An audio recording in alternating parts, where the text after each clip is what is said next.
Welcome to the Art of Online Business podcast. My name is Rick Mulready, and I'm an online business coach, Facebook and Instagram ads expert, lifestyle entrepreneur, and I'm a total coffee snob as well. Each week, you're going to learn actionable strategies, mindsets, and tips that take the guesswork out of growing and scaling a profitable online business so that you can truly become an entrepreneur with impact. This podcast is your secret weapon for fast-tracking the growth of your online business. Let's do this. All right, welcome back to the show, my friend. Thank you, as always, for tuning in today. I super appreciate you for taking the time to come hang out with me. And I really hope all's going well, whatever you're up to right now as you're listening to the show. Now, today is part 2 of my in-depth discussion all about podcasting with my buddy and podcasting expert, Charlie Valler. Now, if you have not yet listened to last week's episode, you don't necessarily need to listen to that one before this one, but last week's episode is a must listen because we're breaking down all things podcasting here in this mini series, right? Last week we talked about, who should and should not be starting a podcast, what's working right now to reinvigorate podcasts if you already have one. We talked about types of shows that you can use to differentiate yourself among everybody else out there, what Charlie is excited about when it comes to podcasting, setting expectations for your show. And now today, we're going to talk all about marketing and promoting your podcast episodes. Because if you want more downloads, then adding another episode during the week is not necessarily the answer. Why not promote and market the amazing content that you're putting out so that more of your perfect customers can hear you and get value from you and start to build a relationship with you? So that's what we're diving into today, promoting and marketing your podcast, whether you're just starting out or you already have a show. Now, this is a question I get a lot from my Accelerator coaching members who have podcasts already. How do I grow this thing? How do I promote it? And so if you are an online course creator or you're an online coach and you're already averaging at least 7 to 8K per month in your business and you're looking to scale, you're looking to grow that business, but you want to do that while actually working less on your business. If that is you, if you're spinning your wheels now, you're feeling overwhelmed with everything, I would love to help you, and my team would love to help you, as would all the other amazing online entrepreneurs would love to help you who are inside of my Accelerator coaching program. We are accepting applications right now. If you want to learn more about Accelerator and then fill out the application to apply, go to rickmulready.com/accelerator. All right, my friend, without further ado, let's go back and dive in and hang out with Charlie Valler. So we've talked about, right, it's not too late to start a show by any stretch, types of things, formatting, etc. How do we grow? How do we get the most traction with, how do we get the highest leverage if we're launching a show? How do we get the highest leverage from that? And then also, I'd love for you to talk about sort of, and I know this is really hard to say, but what can one expect in the way of number of downloads per episode? Because I think what happens is so many people start comparing themselves to other bigger shows, and they think like, I was talking to somebody recently, and they were like, yeah, I'm only getting like 10,000 downloads a month. And I was like, wait, how many episodes do you publish a month? They were like 4. And I'm like, that's really good. And so I just think people's expectations are just sort of, unfortunately a little bit out of whack, when in fact, as you just mentioned, Charlie, when we're super niching down, that is really like we are serving the audience that we really truly want to serve. And so let's talk about all that. So somebody starting a show, what are the highest leverage things that they can do to get the biggest bang for the buck, if you will, with their new show? I'm actually going to cover this one in reverse because I think it's important for context. So we'll do expectations first, and then I'll talk about how to grow these things really well. I think what's really difficult as podcast is understanding what the goal is. Like I have people where I literally, when they come and do an audit with me, I ask them the first question of like what their goal is. And they'll say, I want really qualified leads and to grow my business, or I want sales. And then like straight away, as we go into that conversation, it's like, downloads, why are my downloads bigger? And I'm like, you realize they're disconnected, right? They're not a linear thing. Like downloads doesn't equal leads or sales. Mm-hmm. So having a show that's focused on downloads is different than a show that's focused on leads and sales. I think as a first point of call, you have to be really clear in understanding that. And I think the same is true in internet marketing. People are obsessed with traffic and not quality of traffic. Yeah. But I think that that's a really, interesting place to start. The second point is you have to recognize niche. So if my goal is to start a big show, I have to pick a broader audience that will appeal to people. Otherwise, I may never have enough people to reach that number. However, if my goal is to be really profitable, I really want to pick a smaller market that no one's serving that have deep pockets. Now, I mentioned before about property development. Now, that show I was referencing before will never get 10,000 downloads a month. There's not that many developers in the country that do that type of development. Sure. At max, maybe 5,000, maybe. And I would be stretching that. However, that podcast will likely produce multiple six figures, and I mean multiple, in the next 12 months. And I go, well, I'm happy to have a small audience if I'm doing that. Or conversely, maybe you want a bigger audience. So I just want to really align to people that niche and goal matter so much here before you get obsessed with downloads. And you can really set yourself up on a path for stress, feeling like you're failing, feeling like you're focusing on the wrong things, trying to manipulate your activities for clickbait and tweaking titles rather than serving an audience well, which would actually get you the far better result. Yeah, for sure. And you mentioned multiple six figures. Are you referring to sponsorships or products sold from the podcast for that person's business, or both? Both in this case. Yeah. So I think it's really interesting is people come on this show and they want to sell, like, for instance, finance products.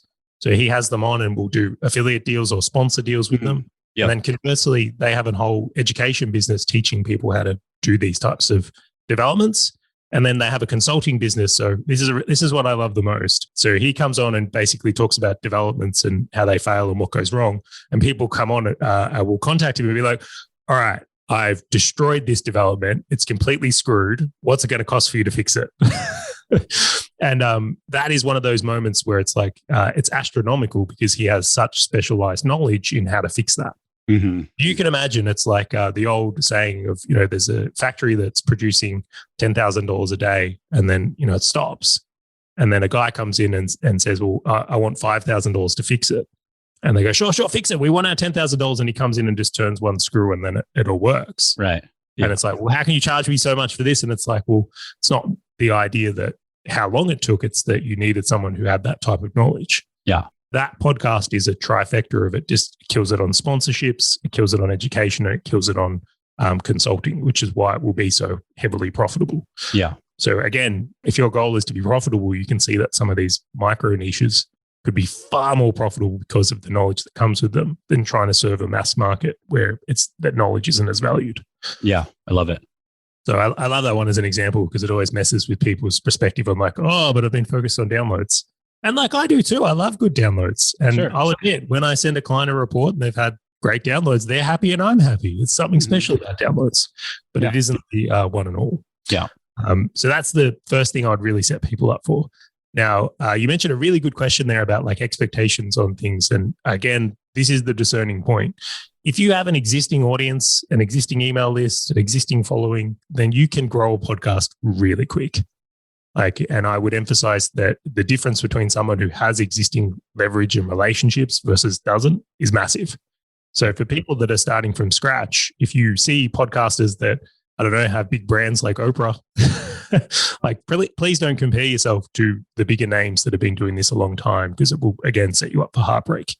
What I really like to see for people, if you're in a businessy niche in general, like 10,000 downloads a month is probably your sweet spot of target of what you should be going for. And in your first 12 months, that's really your aim. And if you could build that up over your first 12 months, you've done pretty well. That would mean you've nailed a lot of things.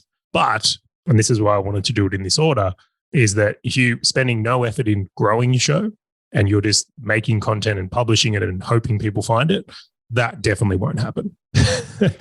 You'll set yourself up for failure right there. I want to put a pin in that because that is something I want to dive into a little bit more deeply. So I want to come back to that if that's okay. Sure. When we have our expectations set, we know what our goal is. We know what sort of our definition of success, quote unquote, for the show is going to be. we're going to launch the show. Somebody asked me literally 2 days ago on a coaching call, all right, I'm going to be launching a show. What should my plan be? Right. And that's a broad question. But I said, and I'd love to get your thoughts on this and just tell me if I was wrong or not. But, when I launched my show, granted, it was a long time ago, and I've coached other people on this for a long time as well. You want to launch with a group of episodes. So, anywhere from 3 to 5 at first, and then have, maybe 10 to 20 other episodes, maybe 10 to 15, maybe more reasonable in the bank, if you will. So that, because putting a podcast on is a lot of work, right? And we have to make sure that we're consistent when we are releasing the show. So pick a day of the week, for example, that the show is going to be coming out. And by, grouping those together, or having a small group of episodes, I should say, when you launch, that way somebody's not listening just one episode. They're like, oh, this is great. Now I got to wait for more. Well, give them a bigger taste of what the show is going to be about right off the bat. And then to have that sort of bank of other episodes ready to go, if you will, then they can just, those are scheduled out, and then they can start working on the next group and not have to worry about, oh, I have to do next week's episode right now. And then, they're already behind and they're just starting out. What are your thoughts on sort of how one should think about, all right, I'm going to launch the show, got the goal, got the format, what to do now? Can you give me the niche? Let's, of that person, it was, they were serving virtual assistants. And this is just one example. And so they were teaching people how to become a virtual assistant. Okay. Teaching people how to become a virtual assistant. So they're not selling VAs. They're actually training people to become VAs. Correct. Yep. All right. I got it. Okay. Let's do this one. I'm ready. Okay. So first thing I would say is that we encourage, and what we do with our clients is to be 4 weeks ahead at all times is what we want to be the standard. Now, I do love it when people record much more than that, but the challenge becomes that sometimes their episodes can become irrelevant or they come out too delayed, where it's like something's already changed. Yeah. So if you're in Facebook ads, you have to be close to things because iOS 14, new update, you could have episodes coming out that are just off the mark. Yeah. Like too much has already happened. Yeah. So 4 weeks is my encouraged sweet spot. And then of course, like be diligent, be planned. If you know you've got a holiday coming up, like do some extra ones before that. Or if Christmas coming around, like build a bank. I think that it's a really clever way to do it. Now, as for like how many episodes you should release with, I used to once upon a time agree with the thinking that you should have 3 or 4 to start things off. Mm-hmm. And it used to actually be a trick to climb the rankings because you would have a new show and then you'd get multiple downloads, except that doesn't work anymore. So it doesn't hold. Is that because we're competing against with all these other massive shows now, like the bigger brands, if you will? To a degree, yes. Okay. I just think that the way things rank and getting in the new and noteworthy has changed completely. I'll probably leave that out. I'll cover that later in the growth component. Sure. But I would not have as a part of anyone's strategy, okay, our game plan is to get into new and noteworthy. Right. That's how we grow the show. I think that's a terrible idea. Now, the way I think about this is almost like health and fitness. Like the idea that we're going to get all these episodes together and do all these things is like that we're going to get our shoes, we're going to buy new equipment, we're going to get our diet right. And I think that it's very overwhelming for people to start. So I'm like, let's start with one. Like, let's just get into really good habits and build one on top of the other. So I like to think of podcasting as like, it's the intertwining of compound interest. It's like the index fund and Warren Buffett of marketing. Where it's like, we just want to like stack week on week and compound and compound and compound. Yeah. And the reason is for that as well, is that your first couple of episodes, and no offense to the new podcasters, probably aren't going to be your best ones. And this is something you're going to get more skilled at as well. So we like to play that game of growing into it and increasing as we go. So that's the setup from there. But I want to go deeper on this one because I like this topic. I think this is a good one. Okay. If I was this person, I would release 1 episode at the start, 4 episodes ahead at all times. So you've got a bank rolling from there. The way I would go about this one is I would definitely do video.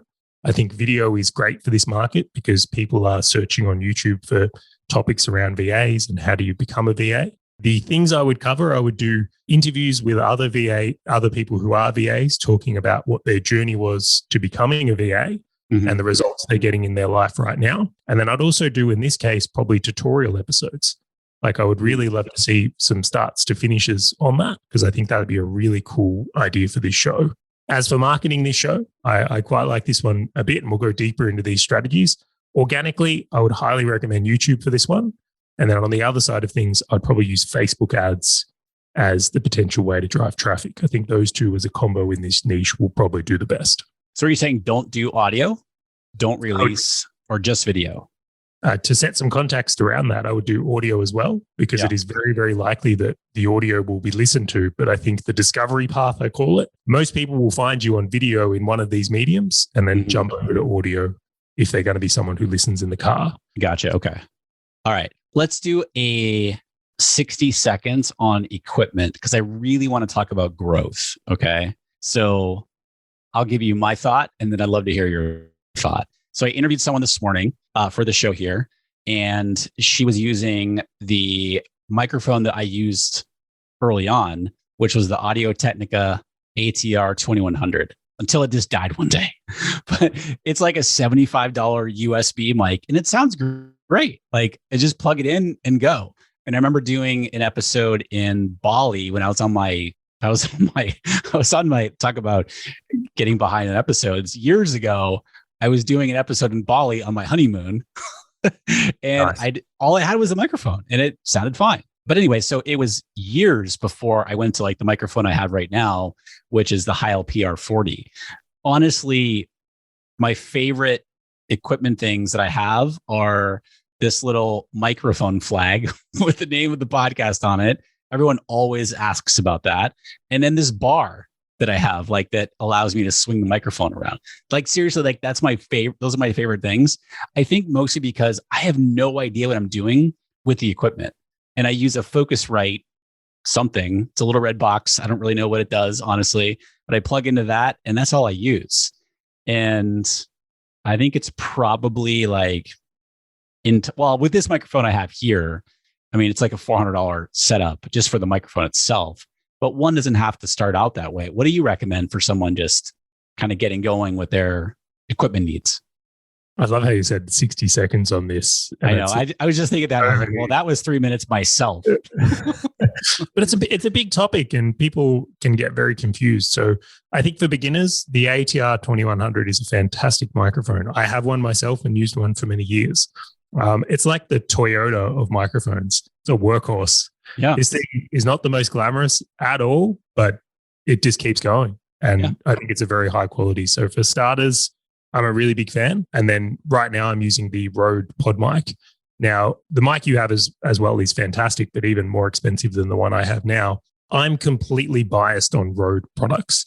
I think if you're an intermediate to advanced podcaster, Rode is where you want to play. I think they make fantastic things, and I'm hugely towards that. But I will say, on the topic of microphones, the thing that I find the most interesting is I'll watch people with $1,000 microphones, the SM7Bs and the robot ones and all the other ones, and they don't know how to use them. And it is like someone who doesn't know how to drive a Ferrari having a Ferrari. It's like you're just never going to get the value out of it.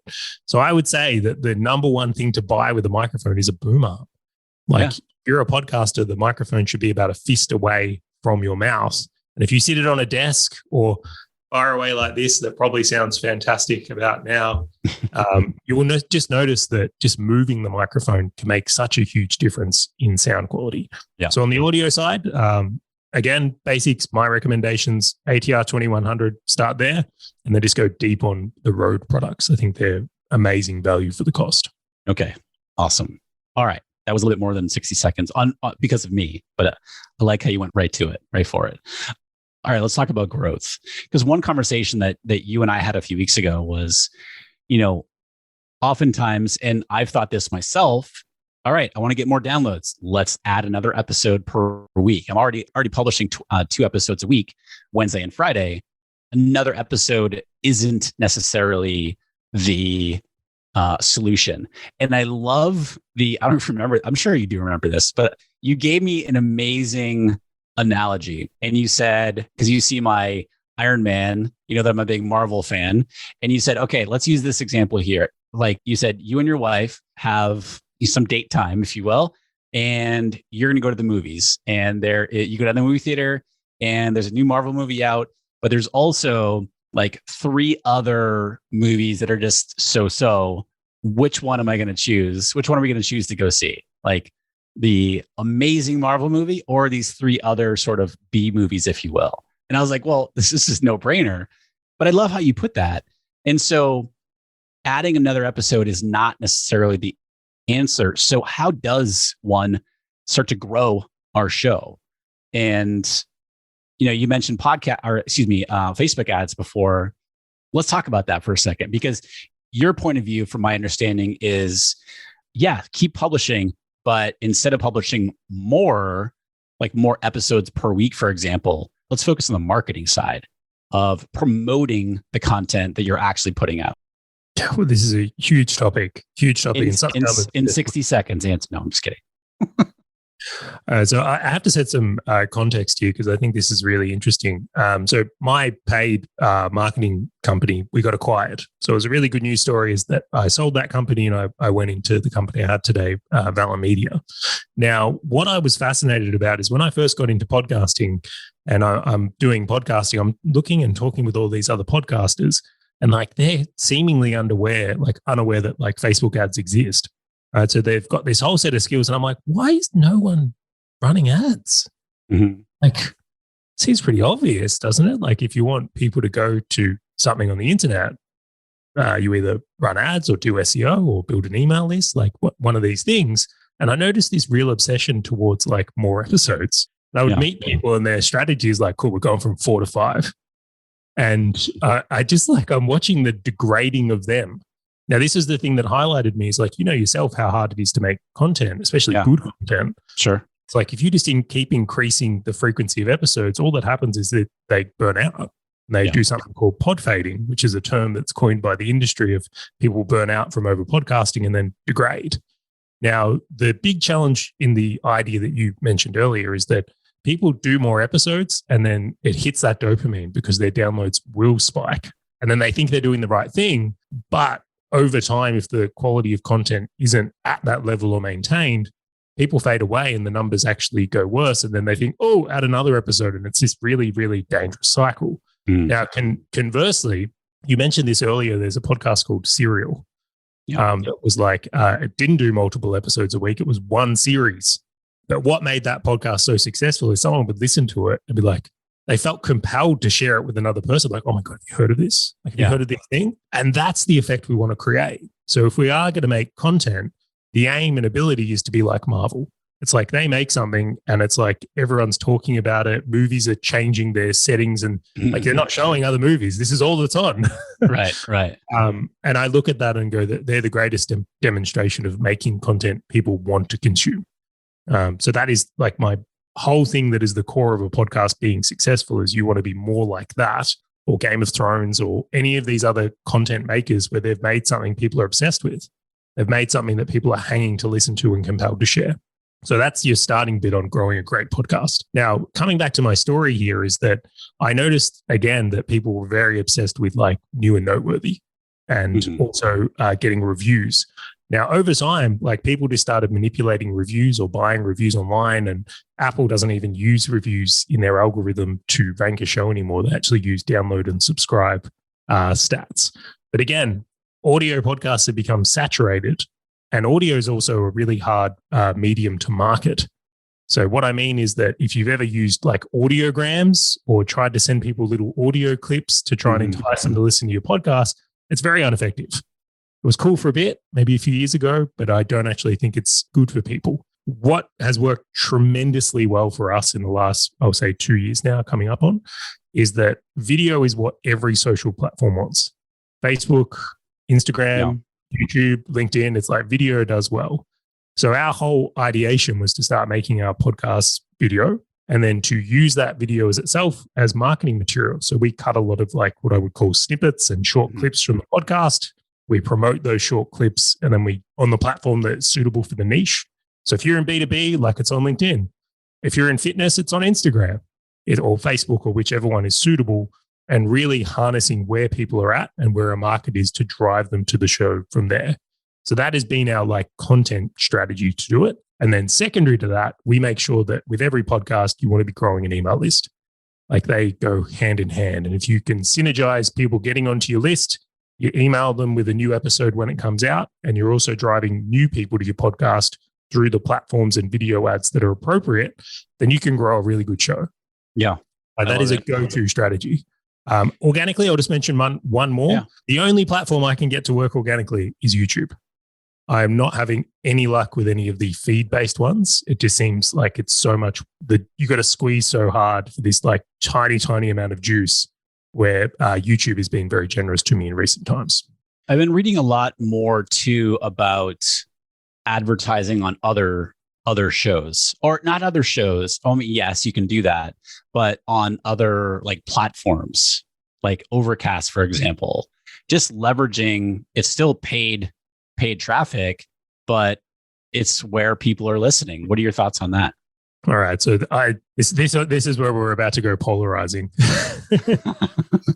Okay. What app do you listen to podcasts on? I'm going back and forth, and I'm just blanking on the name right now. It's Player FM. I'm listening on that. I love the player itself, but the finding episodes and like showing what I'm subscribed to, I'm finding very frustrating. Also, I just got an Apple Watch, and I have to upgrade to the premium in order to listen to a show like when I'm out for a walk with Maya. And so that's what I've been listening on. Yeah. So if you give me another one, I love the shiny objects when it comes to apps. You are a bit more of a connoisseur than most people, so you probably appreciate some of these things. But when I look at the stats of our shows, overwhelmingly, like it's Apple, Spotify, and YouTube.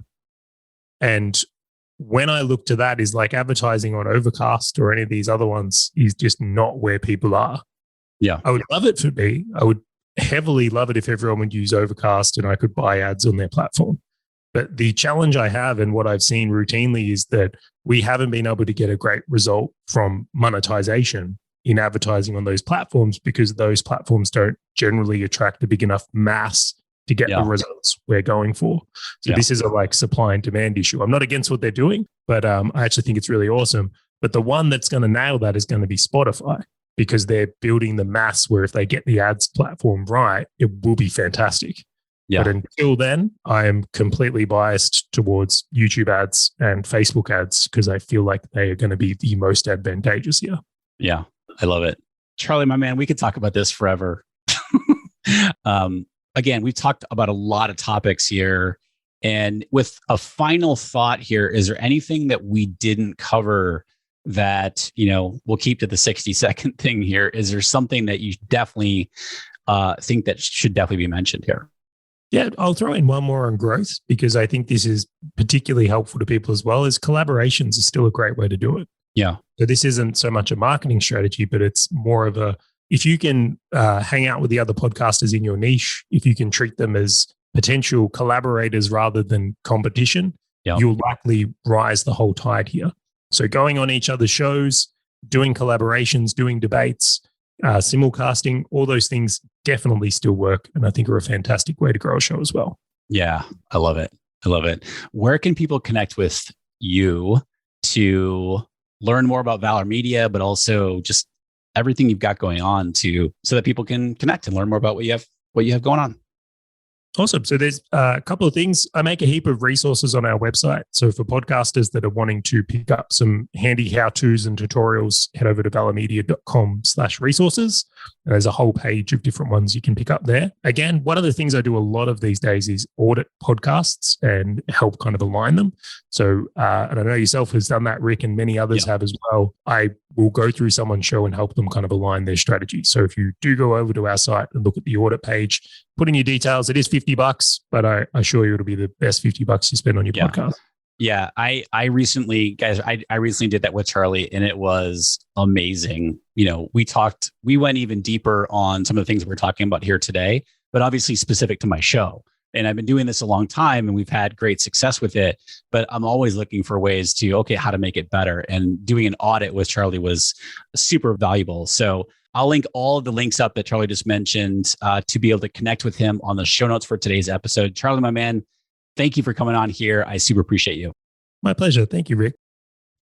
So good. So good. I could talk about podcasting all day long, and I get to talk to Charlie all day long as well. I'll be sure to have him back on the show to talk more about podcasting in the not so distant future. Now, as I mentioned at the top of the show, we are accepting applications right now for my Accelerator coaching program.